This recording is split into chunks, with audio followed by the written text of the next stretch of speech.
I am Dr. Vishnu Vasudevan, the health influencer of BNA Benchmark. എൻ്റെ അടുത്ത് പല പേഷ്യൻസും വന്നിട്ട് പറയാറുണ്ട്, നമ്മൾ മരുന്ന് കഴിക്കണോ അതോ ദൈവത്തിനെ പ്രാർത്ഥിച്ചാൽ മതിയോ എന്ന്. ഞാനിടുന്ന വീഡിയോസിൻ്റെ ചോട്ടിലും അത് പലരും ചോദിക്കാറുണ്ട്. അപ്പോൾ ഇത് ക്വസ്റ്റ്യൻ തന്നെ മുഹമ്മദ് നബിയോടും അയാളുടെ ഒരു അനുയായി വന്ന് ചോദിച്ചിട്ടുണ്ട് എന്നുള്ളത് ഞാൻ ഈ അടുത്ത മനസ്സിലാക്കിയത്.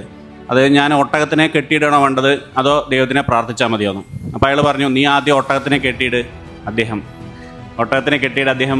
പറഞ്ഞു, നിങ്ങൾ എന്നിട്ട് ദൈവത്തിനെ പ്രാർത്ഥിക്കുന്നത്. അപ്പോൾ രണ്ടും ചെയ്യണം. ഞാൻ പാതി ദൈവം പാതി എന്ന് പറയുന്ന പോലെ തന്നെ നമ്മൾ ഡോക്ടറെ കാണിച്ച് മരുന്ന് കഴിക്കുക എന്നുള്ളത് കൂടെ തന്നെ ദൈവത്തിനെ പ്രാർത്ഥിച്ചാൽ മാത്രമേ കാര്യങ്ങൾ സ്മൂത്തായി പോകുള്ളൂ. So I am doctor Vishnu Vasudevan, health influencer of BNA Benchmark. Thank U.